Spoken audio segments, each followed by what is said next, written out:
Thanks for the support as a channel member, Firesoul. What's my natural response to still being top of the Premier League at the start of the January transfer window? Squad rebuild. 6 in, 5 out, much money spent. This squad, I reckon, can now challenge for Europe.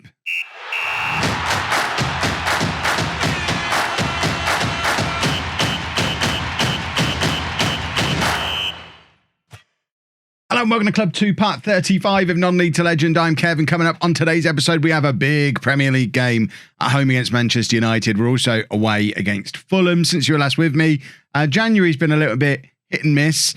We are still in the FA Cup, which is lovely. This is what the Premier League table looks like, which is also pretty lovely. We're in third place after 24 games, just 3 points behind top of the table Chelsea, 7 points clear of Liverpool, who are lurking down in fifth place. Ricky J. Jones is the second top scorer in the division once again.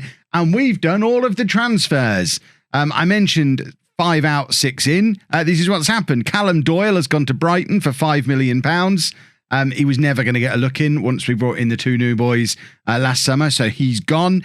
Alex Mighton has gone to SIPG in China for £12.5 million. That is quite the piece of transfer business. Bring him in for £1.5 million. Never really play him. Sell him for 12.5. Lovely stuff.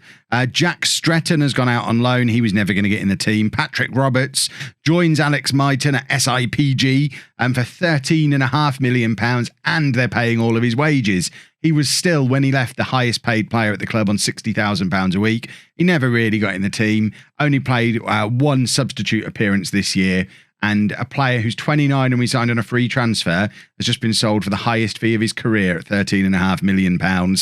And we've also sold Bruno Viana.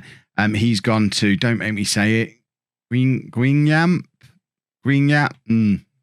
Another one who came in for free. We had him 6 months. He barely played. We've sold him for a profit. I call that some good business on the way out. And on the way in, we've just brought in youngsters on the cheap, by and large. I don't know if I mentioned Tom Davidson came in right at the end of August, another Sports Interactive crew member in there. How you doing, Tom? You better be watching, or there'll be trouble.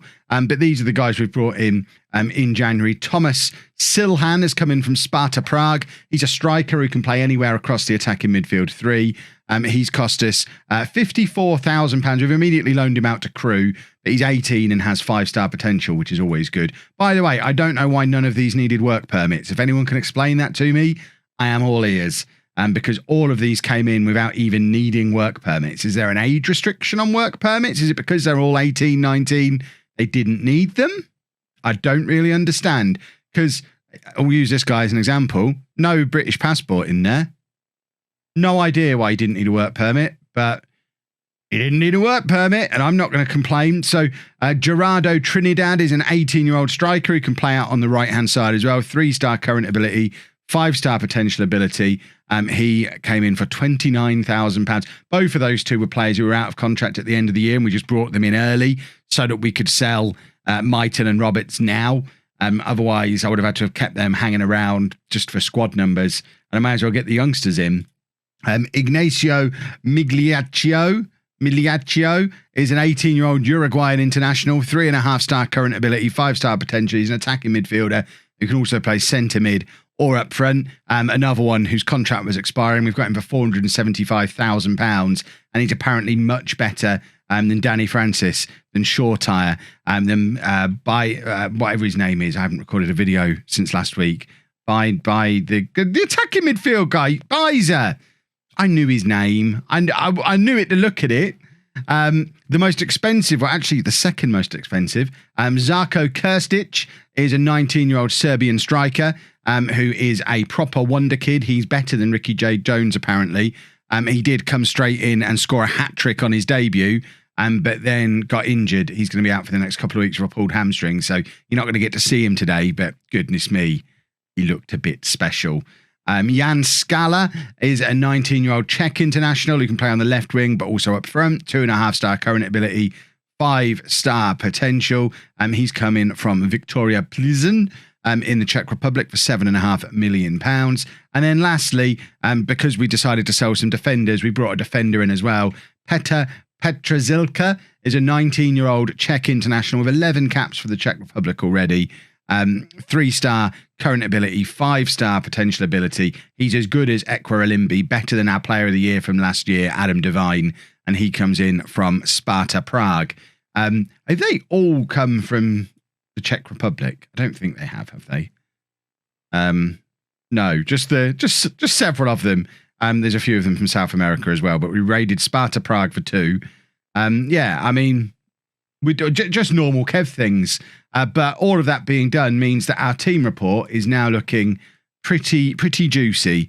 We've got some very solid players in lots of positions. We did also have, or do still have, I don't think we're going to be able to do it. And we've got a transfer arranged for Shortire to join us permanently for 11.25 million up front, rising to 17.5 million with appearances and things. I don't think we can afford to do it, so I don't think he's going to be signing permanently. I don't actually know that we need to sign him permanently with those other players that have come in. But he has been a good player for us this year, 6 goals and 5 assists from 22 games. I'm not against bringing him in. I just think I've probably spent all the money now. I don't think there's going to be enough from these guys and their salons to get anywhere near it. So unless someone else is sold, which is very unlikely, I don't think either of these two are going to be coming in. So Manchester United, before we worry about that, this is the final game of January. Hopefully will put us back up above them in the table because we are now officially competing for Europe. The board expectations, we've said, I think we said mid-table finish. There wasn't much difference financially between top half finish and mid-table finish. So we went for mid-table finish, knowing that it's pretty much already in the bag. They're upset that we lost to Leeds. I can see that. I'm disappointed about the finances involved in signing Thomas Silhan. Cost us £54,000.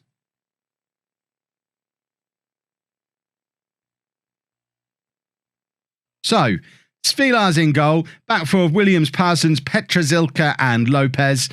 Clarkson and Francis in midfield. Scala, Bizer and Palestri supporting Jones up front. And let's go and see how we get on against Manchester United.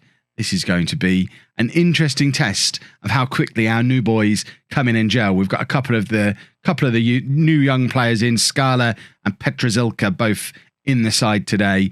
Along with obviously lots of other young players throughout the team. So we're still a young side who shouldn't be competitive against Manchester United, but we did score 6 goals against them at Old Trafford earlier in the year. So although we shouldn't be competitive against Manchester United, we've already proven once this season we absolutely can be on our day. But obviously, unlike in that previous game, we're probably not going to catch them by surprise today because we're level on points with them and we stuffed them the last time we played. So I think they're probably going to be a little better prepared for us this time than they were last time. Although looking at their starting 11, they don't have the Premier League's top scorer Mason Greenwood in their side. So I don't know if he's being rested or if he's injured. He's down there on the bench. That seems like they could potentially be underestimating us again.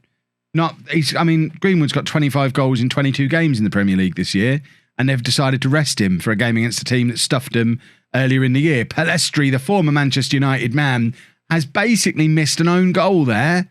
That stung a little bit because that could have put us 1-0 up and sent us on our way to a historic double over Manchester United. As it is, we've gone back down the other end just before half-time, but Svilar's there to just pluck it out of the sky. Mile Svilar is a different man to the man we had at Apollon for just the one season in the Greek Odyssey last year.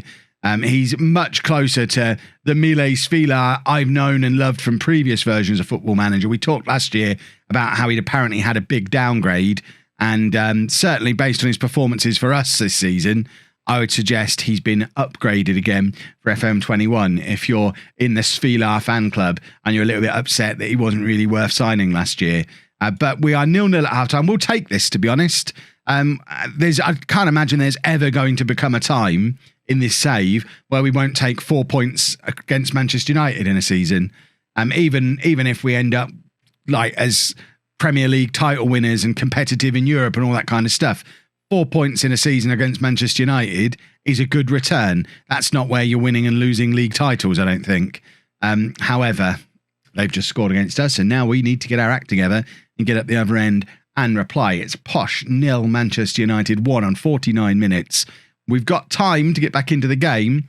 It's just whether we've got the oomph to go and do it, because we have we've not been the same team for a little while now. I'm not taking full responsibility for it with the major upheaval of players that I've done. I mean, I guess I take a little bit of responsibility for doing that, but we weren't going to win the league this year anyway. Form was already starting to take a turn before we made the transfers. I figured anything in the top half of the table this year is a good result. We don't even necessarily need to get into Europe this year. It's way too early in our development for that. So for me, it was more important to be able to use a temporary strong position to go out and bring in 2 or 3 or 4 wonder kids who are going to really bode well for this club over the next 2 or 3 seasons and help us build something maybe next year. Danny Francis is going to come off here. We're going to bring on Santiago for him. Palestri's shattered. We're going to bring it on. We'll go with Unketra. I'm looking at Simon Patton thinking maybe you. We'll leave it there for now. We're just going to make him an inside forward. He can basically do the same job as Patton out on that left-hand side, right-hand side, sorry. So it's he is kind of getting in the way of Patton a little bit, but he's a better player. So you can't be too fussy about things like that. I don't think Parsons is going to come off here, and we're going to bring Novak on for him. And can Petra Zilka play as the covering defender? He can. So we'll stick Novak back over to his more comfortable right-hand side. And can we have a goal now, lads? We'll go attack him. Probably leaving this a little late. We're demanding more. Bizer's having a terrible game, but he is taking a corner here. Swinging it into that near post. Petra Zilka is there. I know I'm probably saying his name wrong, but that's how we say his name now. If that upsets you, look up Cerna Jackie from last year. Never once said that boy's name right. And he's a channel legend. Lopez. I mean, I can see what he's trying to do there, but he's not actually got anywhere near a Peterborough shirt. And now United have got a chance for a counter-attack here. We've committed a lot of men forward, and 2-0 would have been harsh, I think, based on the balance of play. 1-0 still feels a little bit harsh because we did have our chances to grab a goal of our own. But with as we approach the 90th minute, with 4 minutes of time to be added on, and it's Manchester United with the corner. So we need a counter-attack from this, really. Santiago heads clear. The guy we've got lurking on the edge of the area, which should be Bizer if I've got my instructions set up correctly, just wasn't alert to it, really. Santiago plays it out to Scala, who we've not really had a proper look at today. He's not really been in the game. And we have lost, as you would expect us to. We lost 1-0 at home to Manchester United. Still a good result in the grand scheme of things. But I hope none of you were expecting us to be in a title race. I'd like to think I've managed expectations with that over the course of the season. We were never in a title race. It would be nice if we get in the Europa League race. And we're still in that now, no matter where we were earlier in the season. Right, next game is going to be away against Fulham. That's one we probably should win.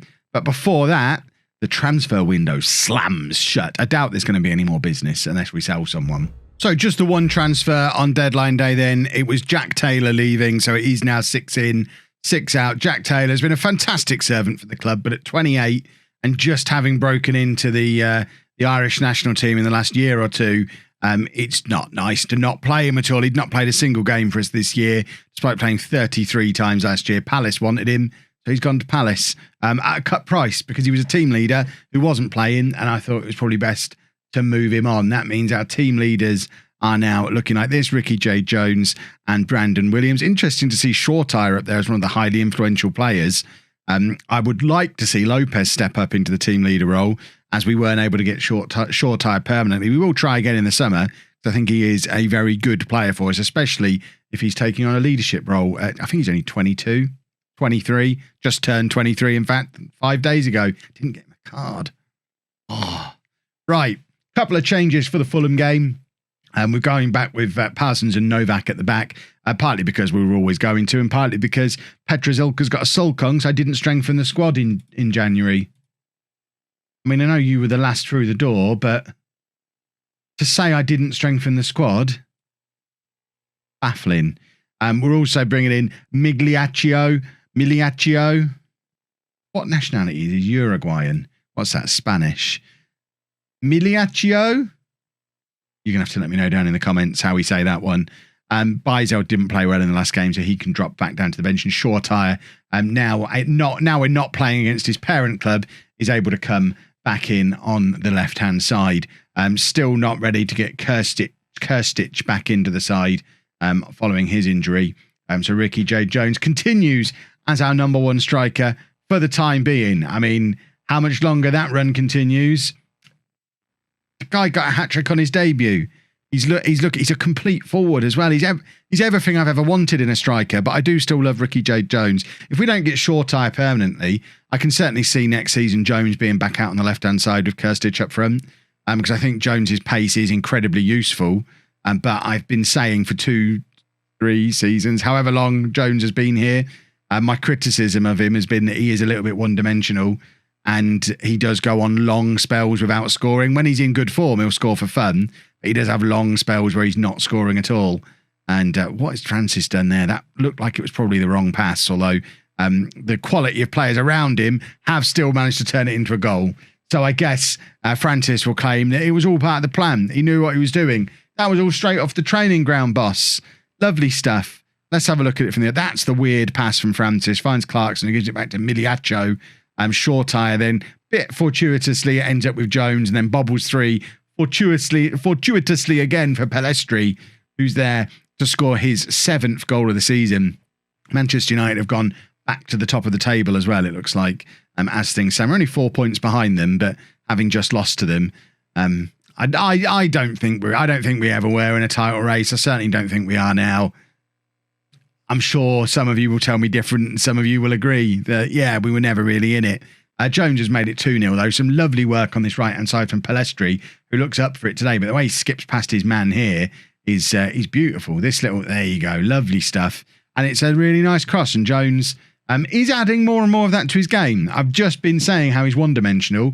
He is adding a second dimension. He is becoming more and more of an aerial threat. Talking about Kirstich and how he is a complete forward and offers us that little bit more. He's quick and big and powerful. Well, if Jones can add that as a second string to his bow, which he does seem to be doing, he's still only 24. There's still development time left for Jones. But if he can add that, we're just going to have two very, very good complete forwards to choose from. And that's not a bad thing, unless your name's Eddie Nketiah, because then you're basically in the Simon Patton role of you get to sit on the bench a lot and sometimes you come on. And when you do, you look quite good, but I'm never starting you because we've got better. Tammy Abraham's just got his 8th goal of the season for Fulham. He's going to be the one that got away for a little while until Kirstich fully establishes himself, because we did try and sign Tammy Abraham in the summer. When Fulham went in for him, we went in for him too. Both offers were accepted. He refused to discuss terms with us because we weren't a big enough club. We're now 3rd in the league. Fulham, I think, are 19th.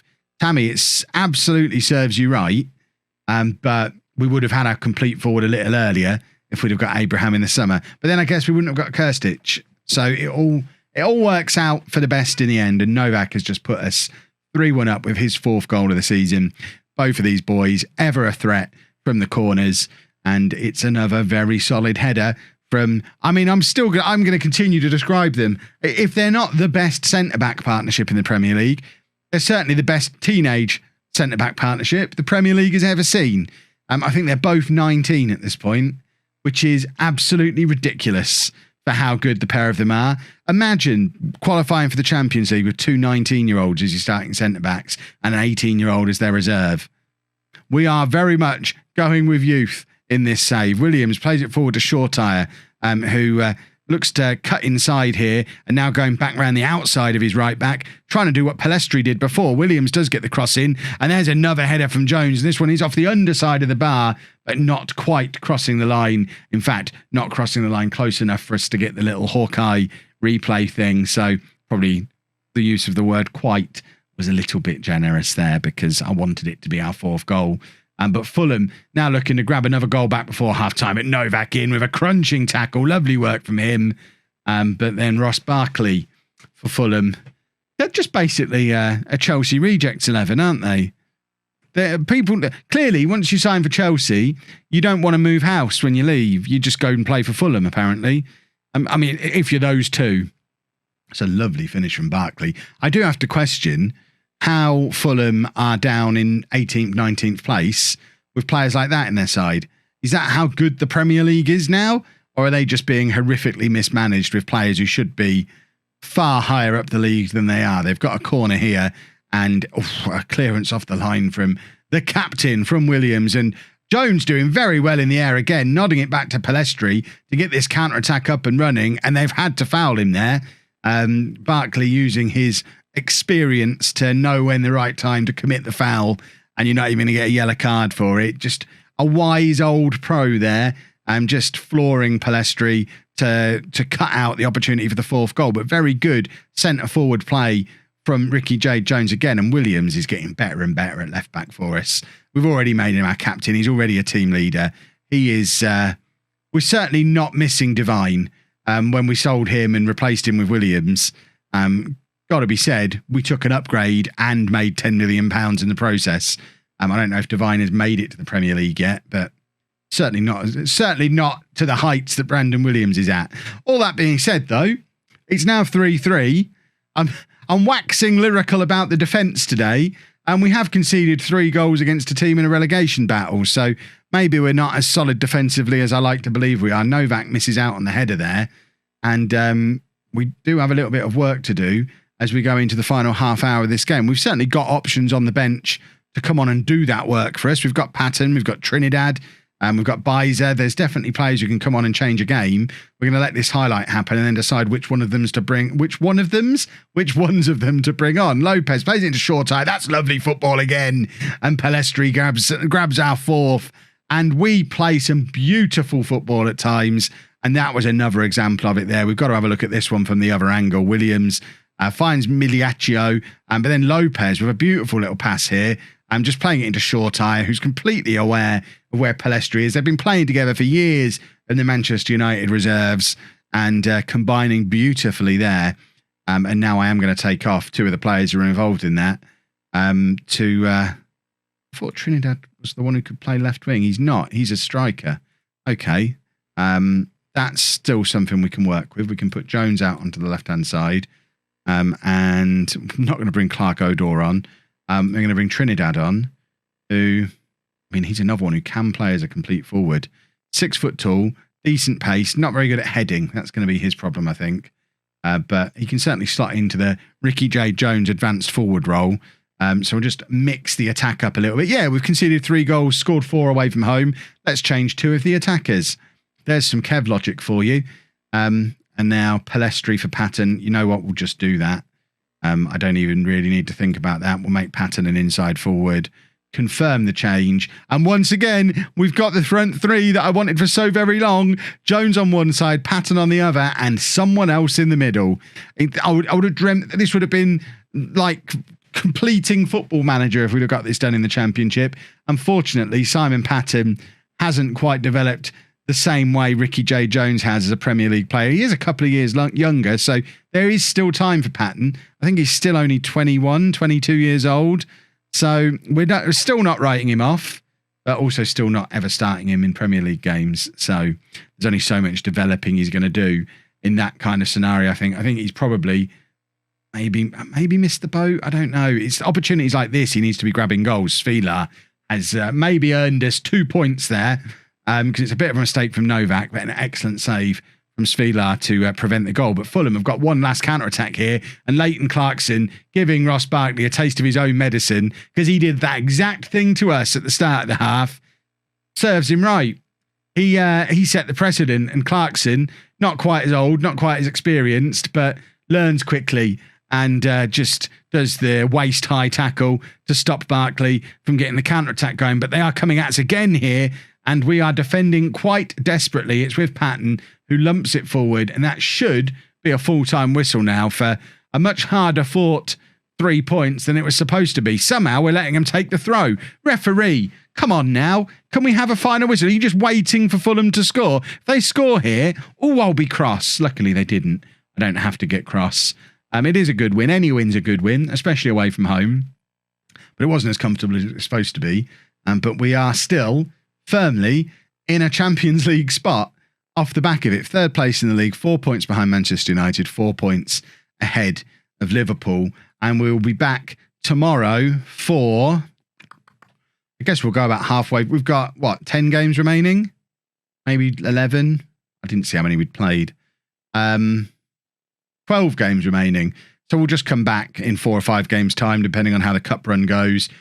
show you a couple there and then show you a couple at the end of the season, and fingers crossed, qualify for some flavour of European football. And I'd still quite like to win the FA Cup as well. I'm not asking for much this year. That's what I'd like to do. If you've enjoyed that, please make sure you leave a nice big thumbs up on there for me. Subscribe to the channel for daily Football Manager videos. And thank you very much for watching.